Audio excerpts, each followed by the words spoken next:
Are you a prepper or homesteader looking to connect with like-minded people in your area? Looking to start your own preparedness group? Already have a group?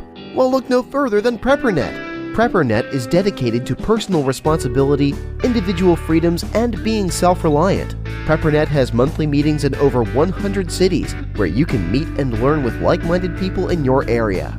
PrepperNet, where preppers unite. Find us online at preppernet.com. Hey guys, this is Forrest from the Prepping Academy. Today we're going to play part 2 of the Dr. Bones and Nurse Amy webinar.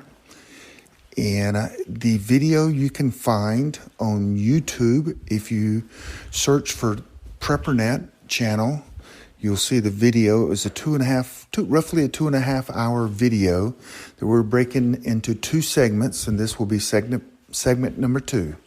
Hope you guys enjoy it. Hey, join us at preppingacademy.com. Take care. Survive, thrive, stay alive.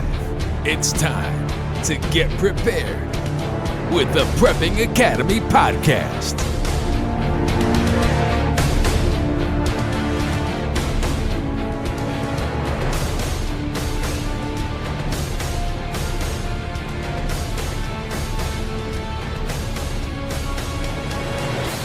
All right, so you see that little dot there? That's a micron. And so the N95 mask is protective against about 95%, that's why they call it 95, percent of particulates that are larger than 0.3 microns in size. Now that means they're not 100%, that's why they're called N95s. The N actually means non-oil resistant. There are oil resistant and there's oil proof masks also. These are used usually in industrial workplaces and maybe agricultural situations, but you don't need that. But you do need an N95s to have a good amount of protection. Now, the interesting thing is that the coronavirus is smaller than 0.3 microns. So you would think that this mask would not actually be protective, but they actually did studies in Saudi Arabia with a related virus called MERS, Middle East Respiratory Syndrome. We talked about that earlier.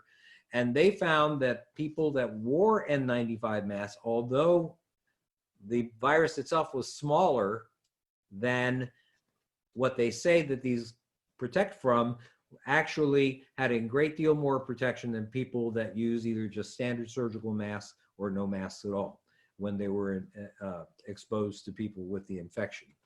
So indeed, it's still a pretty decent thing to have. So you should have a decent amount of them. There are N99 masks that are 99% effective against 0.3 microns or greater. And there's N100, which are 99.7%, not quite 100%. These are also available. They're a lot more expensive. So the N95s are probably more bang for the buck. You get decent protection with, and you're able to probably afford a number of them. Well, the thing with this is that none of these masks cover the eyes. So you need either a face shield or a goggle. Here's goggle. I have the face shield. You have a face shield? Okay, well, with a goggle, what you do is you're going to hold the front of it, and then place it on your face. Simply put, just like this. Make sure you have a nice seal. And she has a face shield, and this goes over. By the way, this is going over your mask. So this is not You can switch to us.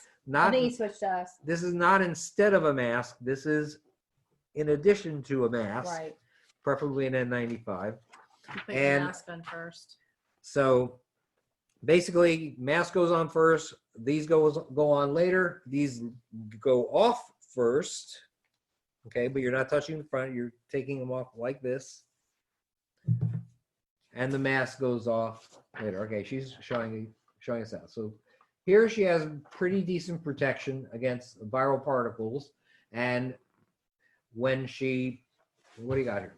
Oh, I was going to even show that even more protection. There are even hoods that you can put on, but what you would do is you would put on the hood and then put on the face shield. Otherwise, it steams up on you. So you definitely don't want to do that. Now, let's show them the coveralls. There are a number of different coveralls. Are you okay? Yeah, it's not easy to breathe through these N95s. Well, you get some protection. The fabric is called melt blown fabric, and so as a result, it does give you quite a. Actually, you're supposed to do this. You hold it like this. I did. I showed them Okay, that. you show them how to do it. Okay. But you can do it again if you'd like. All right. So basically, the We end. have a video on this. It's very detailed. Right. If you go to our, let's just have them go to our video. The video is called I Face did Mask. mine while you were doing the ear loop, so we Okay. did the demonstration All right. at the same. Okay. So I don't want to bore them with putting on these masks over and over. Now, coveralls are used Stand up. in situations Show where there are these. very significant dangers just from splatter or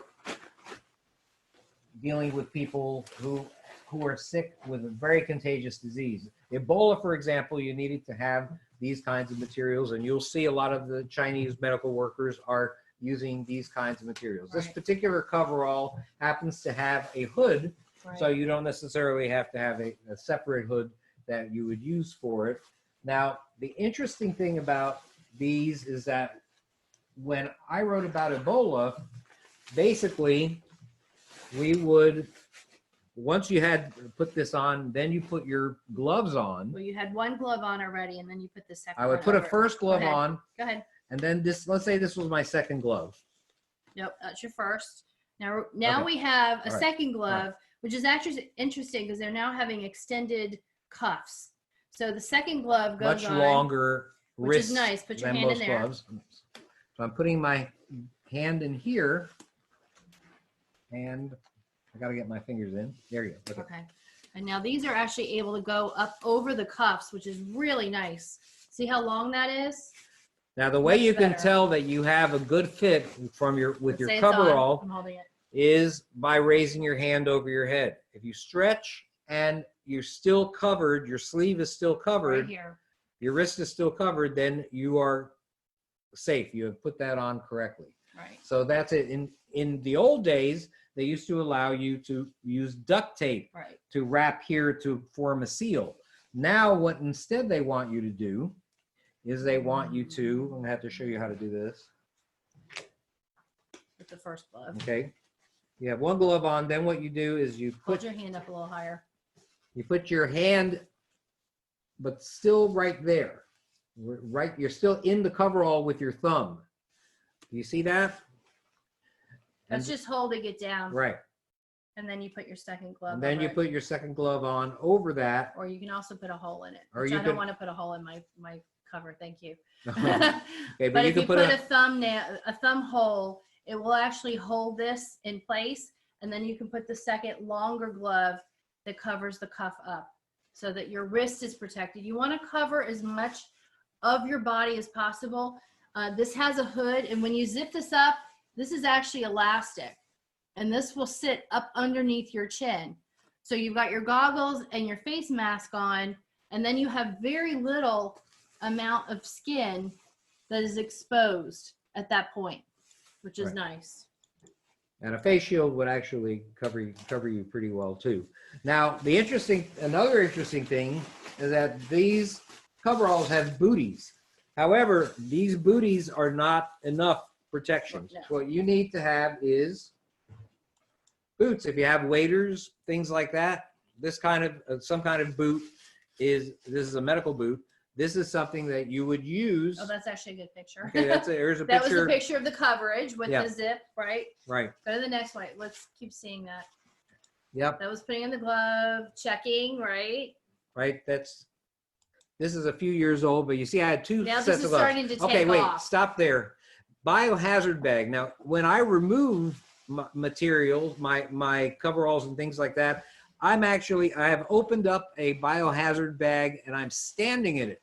So as I am removing things, that coverall is coming down, down, down, and it ends up in the biohazard bag as I step away from it. You can keep going a little further for us. You see the boots there? Those are my actual boots. And to remove, as you can see, to remove the hood, basically you want to get inside. You don't want to touch what's outside. So you see that I actually went inside and I pulled on it, I everted it, pulled it inside out, and then pulled it back over my head. Do the next slide for us. Pulled it over and pulled it back over my head. I want you to actually go to us for a second. Uh-oh. Don't make me put that on. All right, well, there you go. Just flash to us for a second. So hold on. Nope. So imagine this is zipped. It's just hard to stand up and do this. So I've rolled this back to get it off of my head without touching my head. This is a very complicated situation. I will say that most of the donning, or excuse me, the doffing, the taking off, should be done with a second person. Right. Matter of They fact, recommend that actually the second person is in a full suit and they actually remove it for you without touching the inside of any of your contaminated biohazard suit, so that you have somebody who's freshly put on their suit taking off your contaminated suit. Get me that bucket, please. Another thing that is very useful is to have a bucket that already has maybe a bleach solution, and just so any old bucket from Home Depot or Lowe's will do, and you can actually put your boots there. There are two things that you can drop in here: the boots and your goggles. and the goggles. Those are the two things that you can Anything reuse. you might consider Nothing reuse. else can be reused. Hey, let's take a quick break. Are you a prepper or homesteader looking to connect with like-minded people in your area? Looking to start your own preparedness group? Already have a group? Well, look no further than PrepperNet. PrepperNet is dedicated to personal responsibility, individual freedoms, and being self-reliant. PrepperNet has monthly meetings in over 100 cities where you can meet and learn with like-minded people in your area. PrepperNet, where preppers unite. Find us online at preppernet.com. So there you go. Let's go now all the way towards the end, because I want to talk a little bit about a survival sick room. So here you see me going through the process. You see how it goes. You're doing it by yourself. And I'm doing it by Hopefully that myself. will never happen. Yeah, right. You don't want to, but sometimes you may have to. And so as you see, everything will end up in a biohazard bag. And he's not touching the outside of the suit. All right, keep going. Go ahead. And you see, everything's being touched. Everything I'm touching is on the inside. And whenever you grab a mask, you want to make sure you remove things in such a fashion so you never ever touch the front of the mask. And you see where the mask is going into the biohazard bag. Then you wash your hands, or take a shower if you're in a truly contagious situation. Let's talk about survival sick rooms. For epidemics of contagious disease, there has to be some place where you're going to isolate the sick people from the healthy people. That's a pretty hard reality. You got to do that, but you want to give the sick folks, the best chance to be able to recover while protecting the people that are healthy, right? You don't want to have more people. You can't afford to have more people get infected, so you got to do something. And the first decision that has to be made is whether you're staying in place or whether you're getting out of Dodge. If you're staying in place, then you have to choose a room in the house where the sick people are going to be cared for. You should think about this. I mean, I don't want you to have a sick room today or tomorrow, but you should think about what you would do in this kind of situation. So that room should be separate from common areas, shouldn't be near where people are eating or where most of the traffic is in the house. It should have good ventilation, it should have good light, and preferably a door or some other physical barrier between it and the rest of the retreat. So it should have some kind of way to close it, but still should have good ventilation, good lighting. If the wiser choice is to get out of Dodge, shelter is an issue that may be addressed by having maybe a dedicated tent as the sick room, then placing it maybe at the periphery of the camp. And on that situation, again, you want to have a tent that has good ventilation. That's very important. You want to have good air circulation. Now, I want to say this about sick rooms in a retreat or a camp. If you have a mutual assistance group and they're all going to meet at your place, or they're all going to go to this particular area, they're usually going to bring one tent that is their place. Now, for groups where a number of people are living together in a home or in a camp, if you don't designate what the sick tent is before a disaster happens, that puts somebody at risk at losing their home because of the greater good. And that is going to breed a lot of discontent and resentment at a time when everybody needs to pull together. So if you have a sick room in a retreat, if you have it in an area where there's air ducts, like air conditioning, from air conditioning ducts, of course, they may not be working. You may be off the grid. The grid may be down. Well, decent ventilation is great when everybody's healthy, but when somebody's sick, especially with an airborne virus, like influenza or like this coronavirus might be, the air ducts are actually more of a danger than a benefit. And you actually may have microbes that are passing through the air ducts in the sick room to other areas of the house. It could represent a risk of transmission of diseases. So you need to cover with duct tape in that kind of situation, only in that situation. If you're using a room as a hospital room for somebody that broke a leg or something like that, that's different than somebody who has a possibly contagious disease. In your tents, you want to keep those flaps open, especially in bad weather, except in bad weather, excuse me. And basically you want to have screening in case there are a lot of insects, things like that. Now, furnishings in the sick room. Furnishings in the sick room should be very minimal, maybe a work surface, an exam area, a bed space or bed spaces. In mild weather, some of these beds can be outside as long as shade is provided via a canopy or some other means. Hard surfaces, they're preferable to any fabric. And they may not be as comfortable, but they're much more preferable to fabric upholstery. Cloth can cause the accumulation of disease-causing organisms, have all sorts of splatter that you may not be able to notice or may not be able to get out.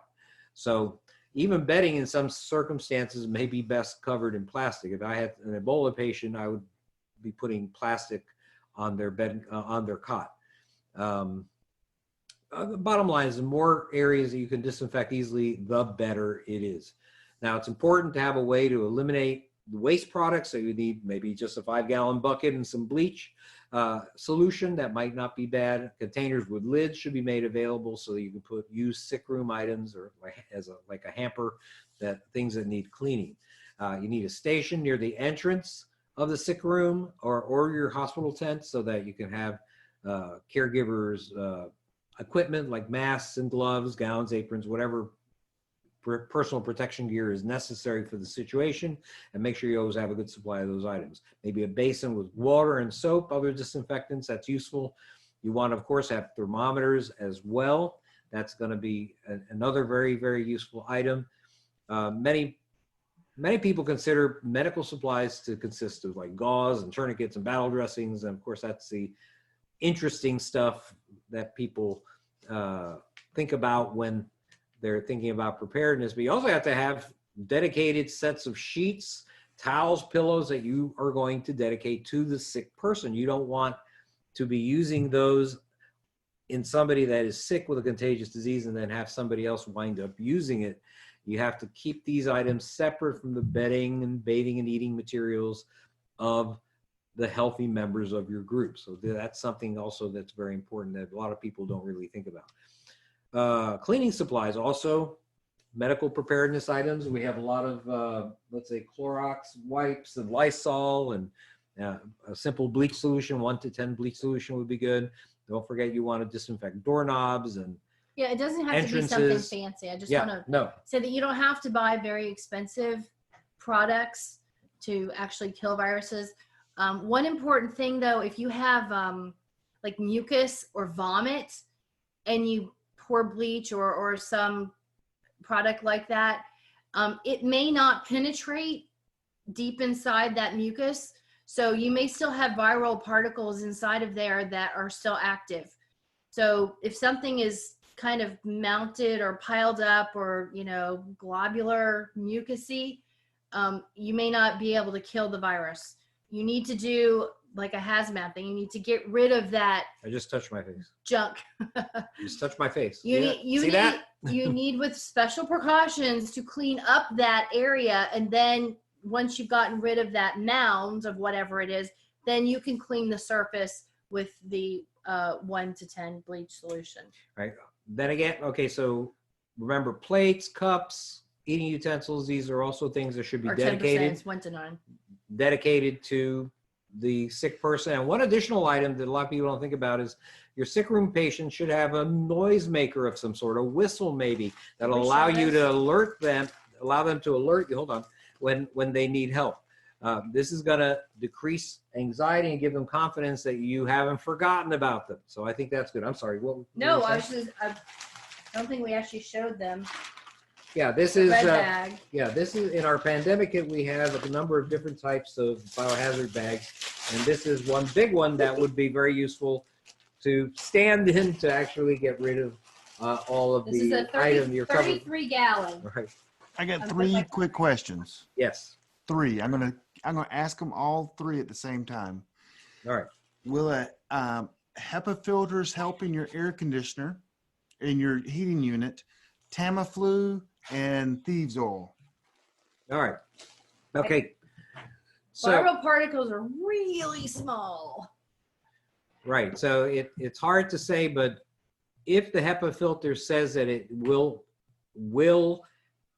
actually filter out these items, then that's something that is okay. I mean, I would be pretty happy with that.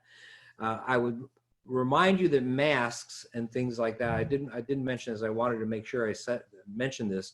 Masks do not stop things like gas, like chlorine, things like, you can still be overcome by chlorine or other chemicals if you are wearing these N95s or any of these kinds of masks. For those who need an actual gas mask. Let's also review what you said on your video about this not being appropriate for the virus we have now. Okay, well, the only reason this is better. Right. The only reason is because the fit is tighter with that than this. Right. These are a lot, and you're seeing a lot of people with it. The really N95 loose. versus the face surgical one. They're showing it like not folded. You're seeing it barely on the nose. You're seeing it open on the sides. People just aren't wearing them very well, and they have said that these are almost useless. Tamiflu, very good for influenza. Now, the thing with Tamiflu that's very important and you should always realize is that Tamiflu is only useful, and not only Tamiflu, but Relenza and this new one-day treatment called Xofluza. These are only useful if taken within the first 48 hours of having symptoms. If you take them after that time, it's probably not going to do you much good at all. It doesn't really affect it. If you take it early, however, it will decrease the length of your illness and probably the severity of your symptoms. So don't forget to, I personally recommend that you ask your doctor for a prescription for one of these medicines before flu season begins in your part of the country. So I think that that's something that's very important. You certainly want to have the ability to have a prescription for one of these antivirals. I think that that's something that's very important. Right. They just don't know yet. I do want to go back to the filters because we basically have, I don't know, 7 or 8 different filters throughout the house. I have moved a lot of mine from the HEPA filters that I had before. Which, by the way, they will filter out viruses. The problem is it'll get clogged up. So you have to replace your filters on a very regular basis. But what I do have are the UV light filters. And those I love. I have them in my air conditioning units, and I have them all around the house. So the UV light filters, I personally think are a wonderful thing. So I have moved to them so I don't have to constantly replace these filters that are not cheap. What was your third question? Well, I'm going to add one to it. One is thieves. Oh, thieves oil. All And right. elderberry.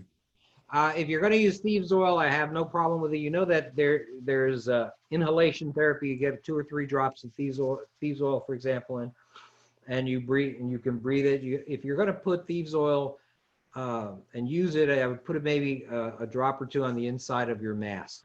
Yeah, I was just going to say the same exact thing. Oh, good. Yep. And It cannot hurt, right. which is the point. And a lot of people do believe, it's been thought by many that will have beneficial effect in decreasing the risk of spread. And elderberry. Boost immune system. I think that's one of the first things that I mentioned before we even got into all of these statistics and death rates and whatnot, was that building your immune system is the best thing besides washing your hand and social distancing, keeping yourself away from sick people, is that we are the medicine. How we eat, how we take care of ourselves. And elderberry does help, I believe, your immune system. So I think it's a wonderful thing. Anything we can do that makes our machine work better to fight off everything, every single day. We personally have mutations in our cell replications that could potentially become cancer. Every day, there's that potential. We're constantly replicating cells. And if something goes a little haywire, hopefully your immune system sends the troops in, takes care of it, and says, nope, that's not happening today. So if we keep our bodies working really well, hopefully, we stay healthier from any virus that comes, any pandemic, and, anything else that goes on. Okay, how about colloidal silver? Colloidal silver is, before there were antibiotics, there was colloidal silver. And for wound care and for prevention of infection, for especially on skin wounds and skin sores and things like that, I think that silver is very useful. The silver is in something called silvadine, and that's used for bed sores and things like that to prevent infections. Now, colloidal silver, if you just drink colloidal silver as an ion, there is anecdotal evidence that indeed it may decrease the chance for infection. However, the thing with ions is they're like members of the Lonely Hearts Club. They want a partner. And so in the human body, the chloride that we have in sodium chloride, when you have silver ions, winds up connecting with the silver and forming something called silver chloride. And silver chloride in the human body, as far as we know, is generally inert. In other words, doesn't have much of an effect. So the answer is a lot of hard scientific data for using it on wounds, less so used internally. So when it mentioned spraying it on the mask. Oh, okay, I don't see any reason why you couldn't do that. I don't see a harm. Okay. Next question. The N95 mask with goggles, will it stop you from getting the virus? If you don't touch your face, could you literally stop, not get the virus? We don't know. We don't know. I would say this, that for sure. With Saudi Arabian studies that were done with the Middle East respiratory syndrome, okay, which remember is a cousin of the current virus that's going on, right, epidemic that's raging in China, that it, yes, had a big effect in terms of decreasing the amount of infection that occurred in medical workers. Right, but what he's saying is completely stop. So we can never say 100%. Well, but you got me there, because 100% is tough to say. But all of that is better than nothing. So each thing that you do, and the reason you're seeing these people wearing this all over Asia is this is what they have, and these are cheap. Right. And they're, they can get them over there for pennies because that's where they're making them. So these people are wearing them because that's what they can afford, and then they can throw them away. If you're sick, and we've talked about this many times, and we have this on our DVD, the pandemic DVD, is the person who's sick should be wearing this, because if they cough or sneeze, it at least is getting caught here. So those it's are not big droplets projecting over into you, Forrest. Right. Those are big droplets. Or Joe or the healthcare worker. It's less that's coming out into the air to possibly get you infected.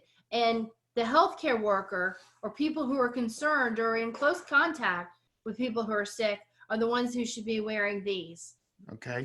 This is the safety. Now, if something comes to my community and I have to go to the grocery store, I won't because I'm a prepper. But if I had to go to the grocery store for some reason, I'm putting on a 95. I'm probably putting on, goggles. I'm going to look like a freakazoid going into the grocery store. And I'm probably going to wear a couple of pairs of gloves because I was at the grocery store today. I was buying things that I thought would be kind of fun to have if there was a problem. I bought beef jerky. I bought some chocolate syrup. I bought more tuna fish. I'll be back. I bought, some treats for him. But I thought about all the things that I touch because I look at labels, I read fat and carbs, and I touch things. And I look at expiration dates, which most people do. They pick up items. You don't know how many people touched that item just before you did. Yep. Absolutely. And so I got to the checkout and I thought, I just touched hundreds of items, and I called the manager over. And the cashier did too, touch every single item. And then that the you bought. cashier moved it. And I talked to the manager. I said, you guys have wipes outside the grocery store. When you get your cart, you can get a couple of wipes. And we always, for years, we have wiped down the cart, the handles, everything I touch. In fact, I have lately been keeping 2 of them in my hand. And anytime I do touch something, I wipe it down or I pick it up with the wipe in my hand. But I got to the checkout and I said, you guys need to have the tubs of the Clorox or, these things that I'm buying, these hand wipes here, not just on the outside, but when people are leaving. Right. Because I've personally just touched 300 things. I don't want to get sick as a customer, and you don't want your employees to get sick. Okay. She's like, oh, we can't do that. This is your question. This is my question. The other night, and I sent you guys this podcast to listen to. It's frightening, but Dr. Hatfield actually said that the vaccines for all these different things that we're talking about, none of them are made in America. Does that concern you? Well, yeah, because we're obviously not going to be the first priority when it comes to getting a virus, a viral vaccine. Certainly, a lot of these vaccines are most probably come from Asia. And so that's one big issue. But, Donald Trump, love him or hate him, he signed an executive order to start making these vaccines in America. And that was at the end of last year, which is a great thing. So. Well, the question is, are any of the companies going to, take up the flag? Because a lot of these pharmaceutical companies, it's all about the money for them.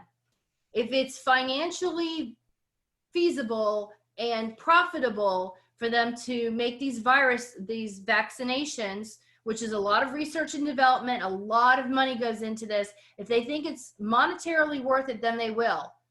Now, Donald Trump signing a piece of paper may not make Johnson & Johnson or these other pharmaceutical companies, Merck, decide that they are going to try to do this. Or they might see dollar signs floating around and say, hey, this is a great idea. I would like to see more of our medications made here. I hate that most of our medicines come from China. We make very little stuff here at all. I mean, there's no cell phones that are made in the United States. None. How many cell phones are there in the United States? And none of them, 0, are made here. They might be some of the parts put together now, but they're not made here. They assembled some of them. Like the Apple logo. Apple assembles things that were made elsewhere here.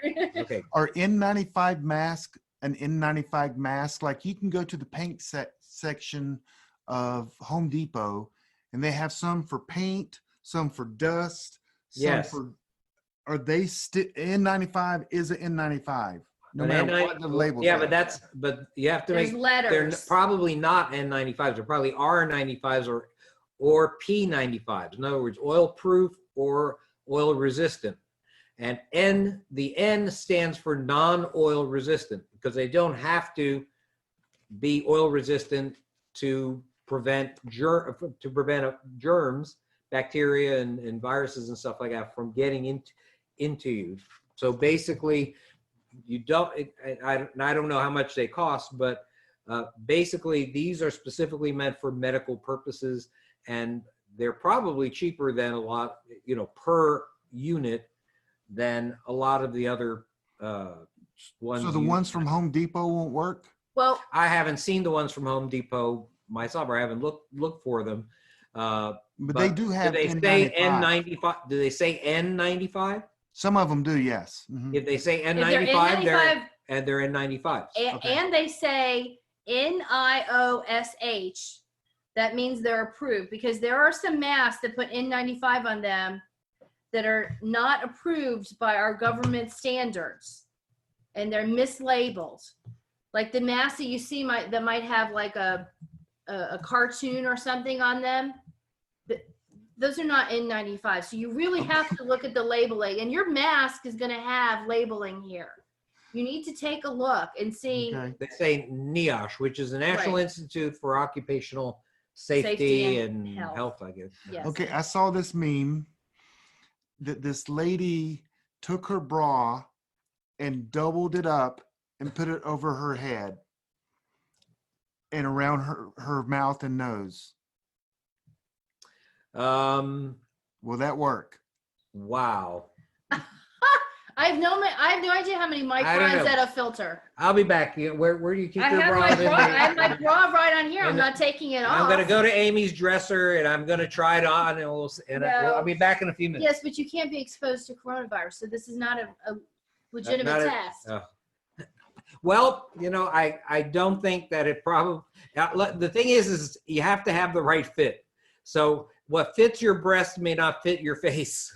Well, I'll tell you what I did. What? We were in the movies.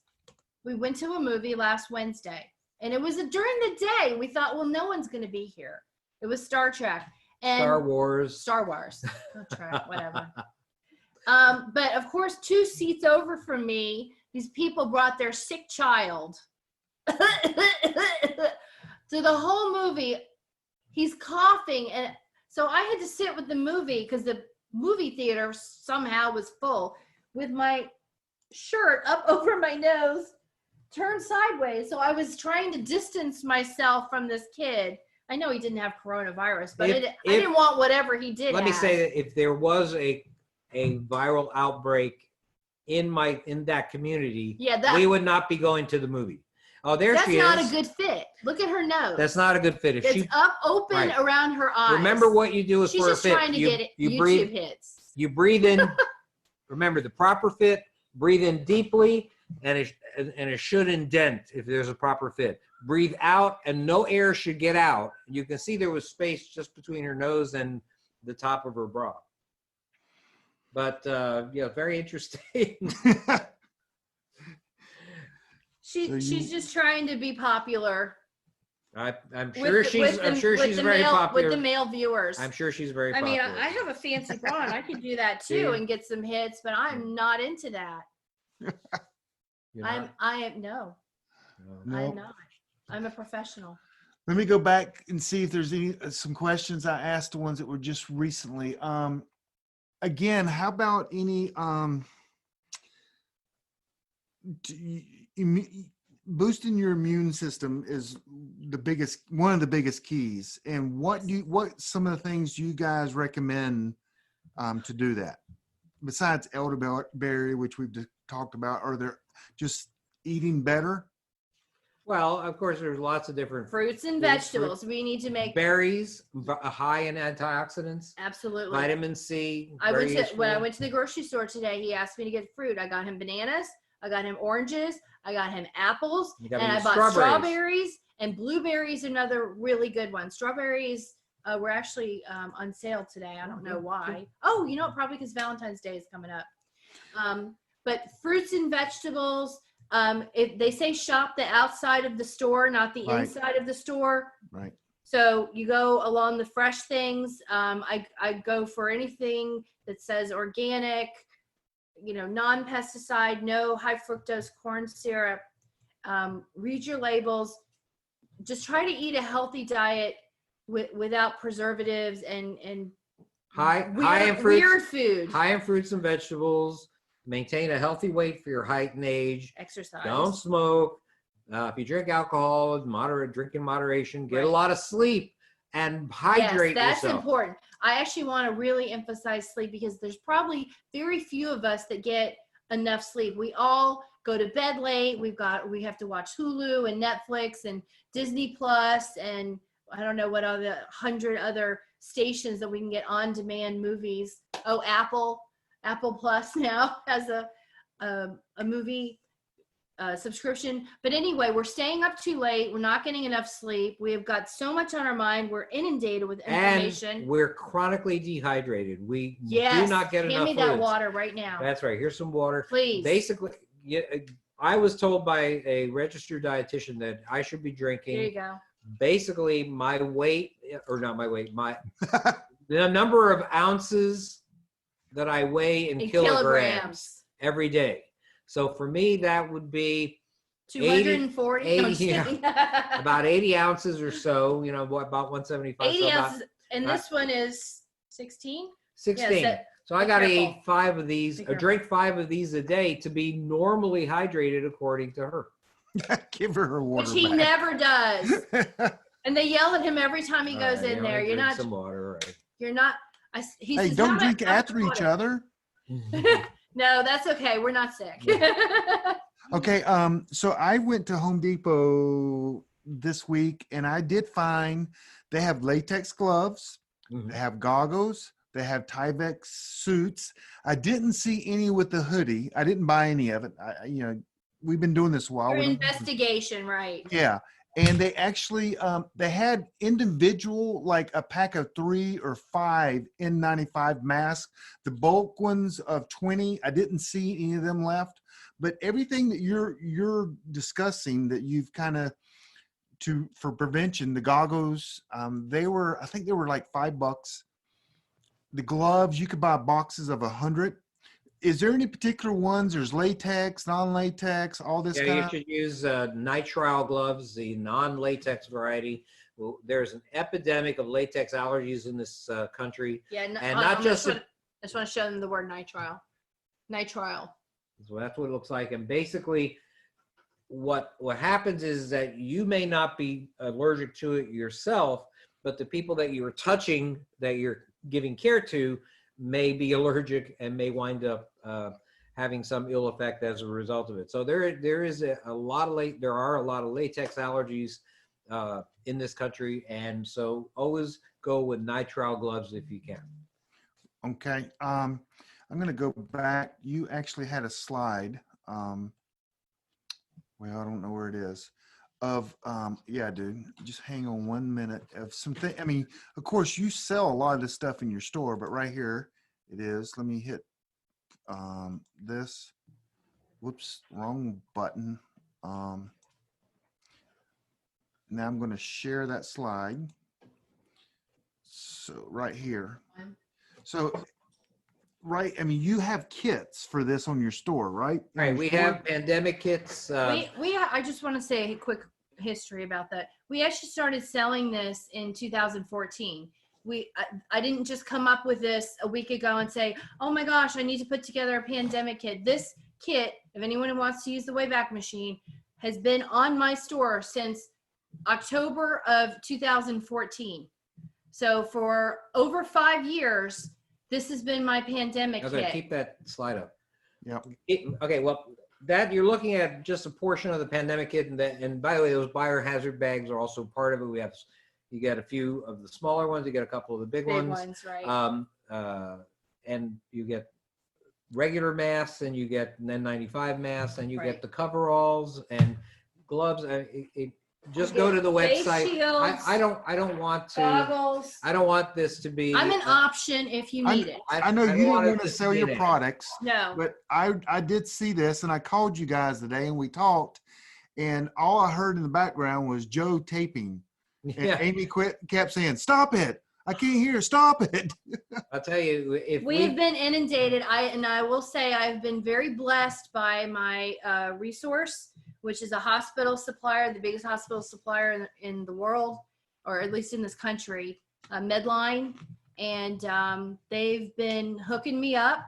I got very, very lucky because they're now rejecting every single order that comes through for any of these items is immediately rejected. And I know this because I tried to order something that I haven't ordered in the past 2 weeks, and it was immediately rejected. Thankfully, it's not part of this kit. Now, I'll tell But you they're that. shutting everybody down. I'll tell you why is because they had one order that was for 1 million masks. A million. My A rep million. told me he had one order for 1 million masks over the weekend. I don't know where it was going. Was that from China? It absolutely could have been. He didn't tell me who it was from, but I mean, there's a serious shortage. I suspect the military. I just placed an order today. It says it's in progress for 10 more cases of these N95 masks because they're going crazy, insane buying them. And I'm trying to keep up because I know people want them, and it makes you feel good when you are a prepper and you want to be prepared for something that may or may not happen, that you have it. And goodness, this doesn't go bad. Thank goodness. Your goggles don't go bad. Your biohazard doesn't go bad.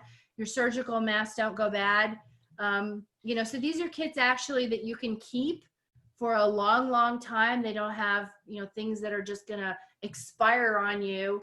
So, which is a good thing. So let me ask you this question. Okay. So I'm looking at this photo of things that you have in this kit.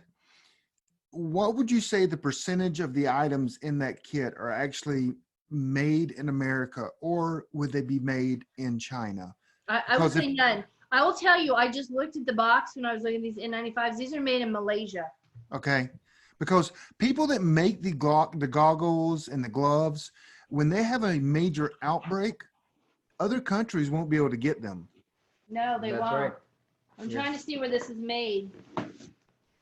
And I'm not jumping on you guys for buying things from China, because some things just aren't made in America anymore. Vietnam. Made in Vietnam. Vietnam. DuPont. Everyone can read DuPont. So this is a Vietnam. classic American company, made in Vietnam, and it's just the way it is. We are not making things in this country anymore. No. This is So made. we have to These go are look. made in China. It says right there, made in China. Right. It's. What am I gonna do? I know. I'm not blaming you guys. It's just, that's I guess, I'm a America They took first kind over. of guy. They took over our industries. It's really horrible. It's really sad. And I would love it to change. I would love for every single item that I ever sell to be made by, some small mom and pop business in America. Well, just at like least, we are. At least it's designed and packed by a small mom and pop business. That's true. So when American companies can get this, who's going to get it first? The military, Military. government? Military. Yes, military and government. And government. I guarantee you they have already contacted this company and said, we're first. We're first, and you need to, because I got an email.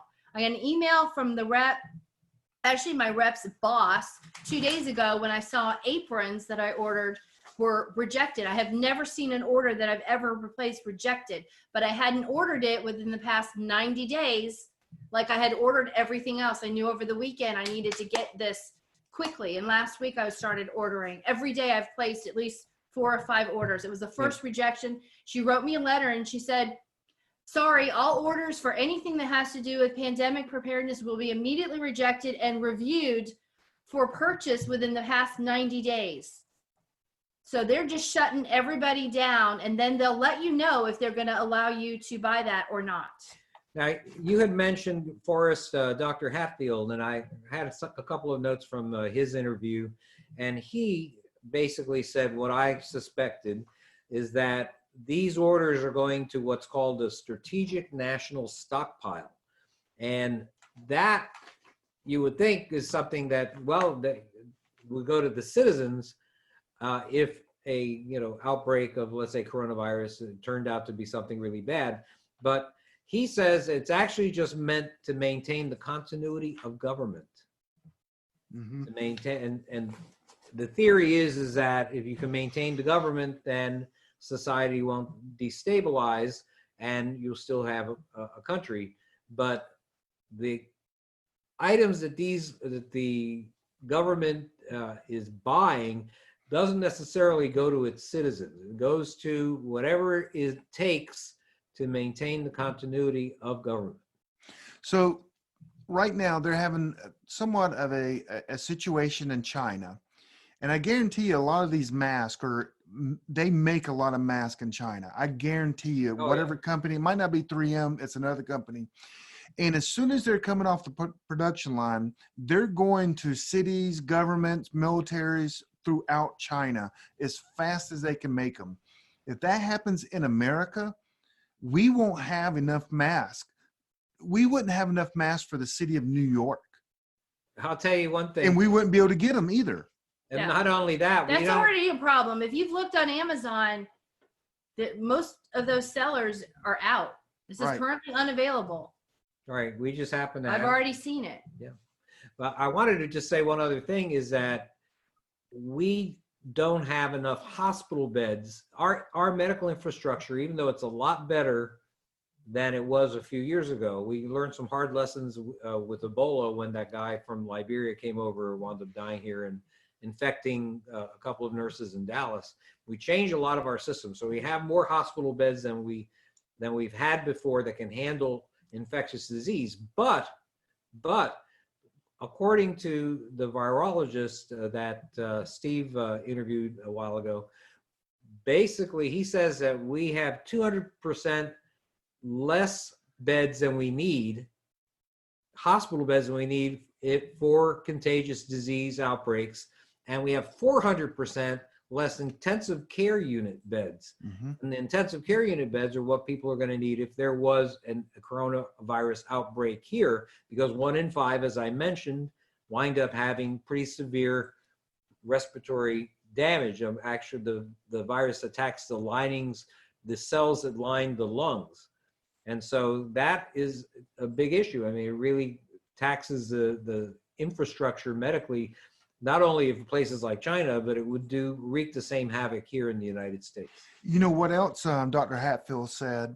That the McCoys were, no, that's yeah, McCoys are a bunch of sons of guns, aren't they? Yeah. he said that I think our healthcare system right now is down 50,000 healthcare workers. That's true, especially and down doctors too, especially in general practice. General practice and family doctors, it's not sexy anymore. Everybody wants to be a specialist, wants to be doing dermatology or reading x-rays, things like that, not touching people. And so that's why I think it's important that we train physician's assistants and nurse practitioners like Amy. Thank you. And I'm a big supporter. I was one of the first doctors in the state of Florida to have midwives Yes, you were. in an obstetric practice along with other doctors that I had. And I still believe that strongly. And it's still being fought tooth and nail by at least the Florida Medical Association. They Do not think get me it's started. a huge turf battle. Let's not talk Nope, about not that. going to talk about it. But anyhow, that's that. So someone just asked for your website, and I always do this wrong. Okay. I'm putting it up now. It's doomandbloom.net. They didn't come on here to sell anything, and they I don't care if you buy any. No, But you need buy to, the appropriate stuff. yeah, you need to buy stuff from these guys. They're here to help you. No, Oh, No, that's not only what we're that. saying. And But anyhow, thank you. Thank that's you very very much. nice. But what the important thing is that we publish the contents of all of our kits freely for anybody to see. We don't care if you buy any of our stuff. We just want you to get the stuff on the list. And also, they in their medical, their survival medical handbook, there's information in there that you can't get other places, like the fish antibiotics, how much to take if someone gets sick, if you have an infection or whatever. You can't get that information. They have that with your weight. Oh yeah, and then there's the new one you guys that you just held up. But these guys have been in the industry forever. They help preppers. I don't know a prepper that doesn't have your survival medical handbook or That's medicine very kind. handbook. Thank you. It's like a staple. You have to own that. Do you have to have that knowledge? And you can't we're not all doctors, but that information can help us when information is impossible. So you don't get the electronic copy. I don't even know if you have electronic copy. You need the actual physical copy of the book. Let me tell you how nice they are. So we're in Asheville. I know you guys remember this. You probably don't want me to tell you this story, but the guy was working the booth with me, had a earlier edition of the survival medical handbook or medicine handbook. I keep pronouncing it. And he had all these sticky notes and underlined. You remember that? I do. And it was worn. It looked like he had attached it to the back of his truck and dragged it down a dirt road for about 10 miles. And it was worn. It was used and abused and loved. And you grabbed the book and you brought it to your heart and you go, oh, I love seeing this. And you were so impressed, you went to your booth, you got the latest version, and you gave it to him free of charge. I had to. I mean, that is just crazy. I mean, that says volumes about, you know what else you did for this guy? I'm not sure if you knew this, but he talked to you about a bag. He bought the big first aid bag or trauma bag, and he didn't get like the latest stuff you put in it, and you gave him that as well. Oh yeah, I went through it to see what I had added because I can't stand any square inch in my bags. I got to put something else in it. So I've been adding over the past 10 years, and he had bought it a couple of years earlier. So I was like, let me see what I've added since you bought it. Right. And I gave him all that stuff. Yeah, because I want him to have the good stuff. That's awful nice. You've never given me anything. Except my love, Wait. I do have a quick story. So we went out to eat on a Friday night.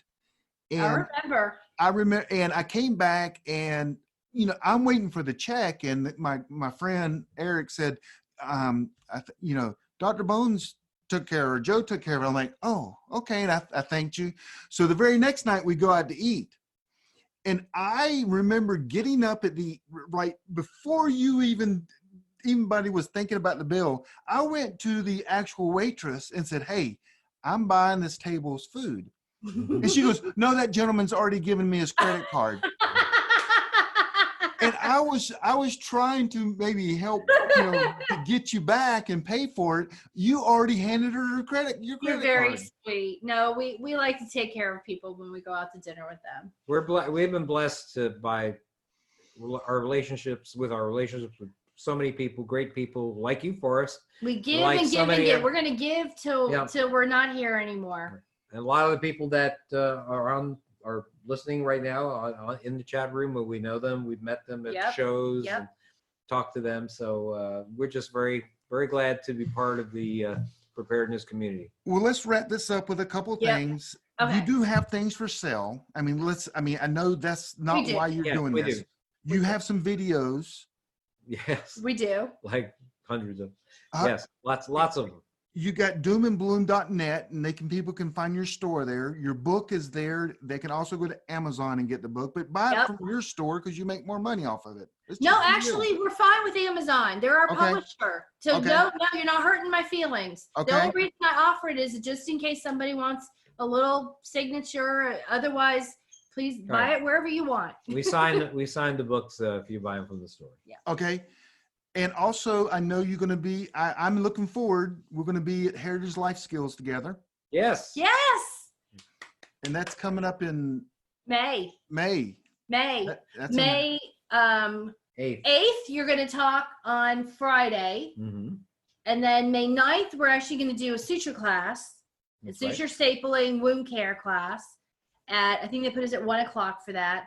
And then, that's it. And then Sunday is another day of hanging out and talking with people and answering questions and making that eye-to-eye contact that we've been missing because there really haven't been any kind of homesteading or preparedness shows for a couple of years. They really just people are talking about your board game.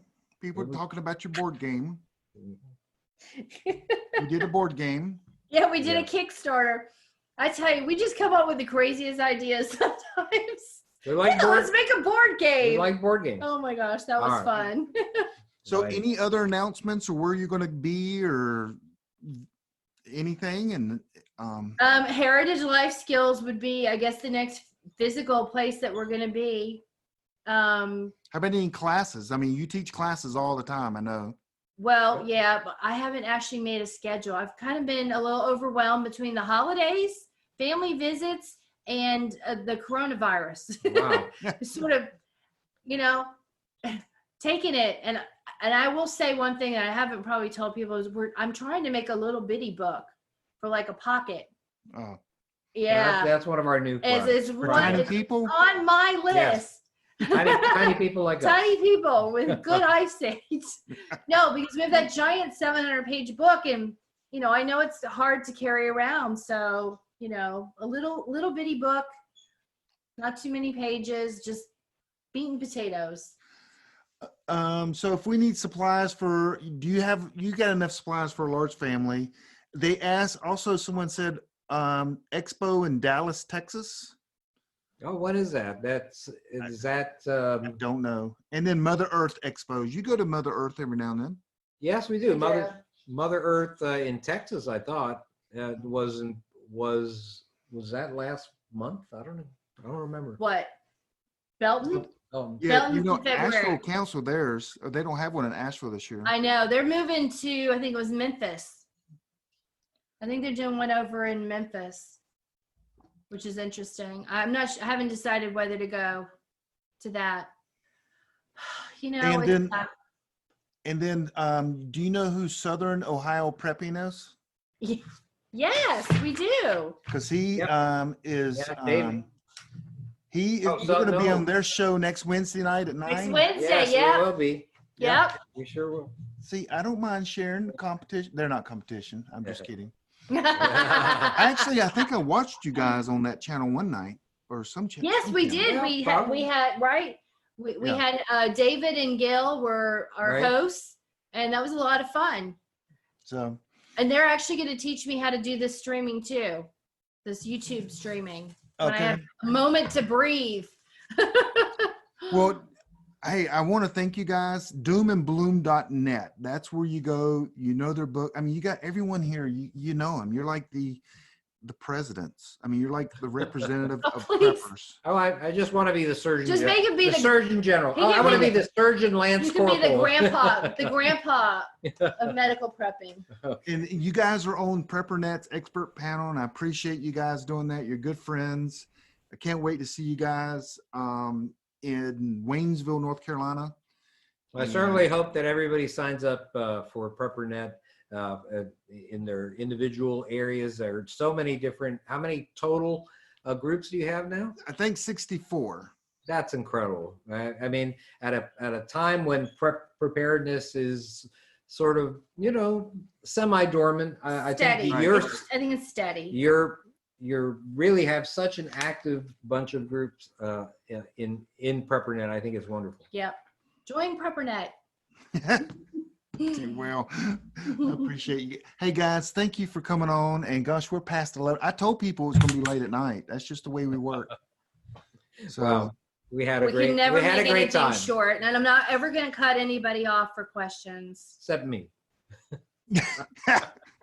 Kiss me. Someone did say earlier Amy keeps cutting him off, and it was like because he doesn't let me get a word in edgewise if I don't do that. Hey guys, thank you for joining us. Doomandbloom.net, preppernet.com. Appreciate it, guys, and we'll have you on in a few months, I'm sure, if not earlier. Sounds great. Okay, you guys right, take care. And take care. Bye. Thank you. Thanks for listening to the Prepping Academy podcast. Preppers Unite at www.preppingacademy.com.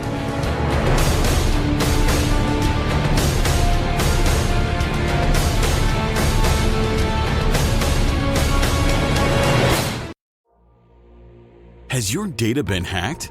Do you feel uneasy about the vulnerability of your personal information online? Were you involved in the Target, LinkedIn, or Microsoft data leaks? Don't know? If not, then pay attention. Join Forrest Garvin from PrepperNet for a free webinar on privacy and security. Gain insights into safe internet browsing, VPNs, crafting online aliases, secure emails, detecting if your data has been hacked, and managing passwords. Secure your spot today for this webinar on privacy and security. It's free. This webinar delves into comprehensive strategies for bolstering your online privacy. We've got you covered, from fortifying your passwords to shielding your financial information and mastering state-of-the-art encryption techniques. We're offering 2 convenient dates to suit your schedule. Reserve your spot now at preppernet.com/privacy. Don't let cyber threats erode your peace of mind any longer. Take the first step toward a safer, more secure online experience by joining us for our free webinar. Remember, knowledge is power when it comes to safeguarding your privacy. Sign up now at preppernet.com/privacy. We'll see you there.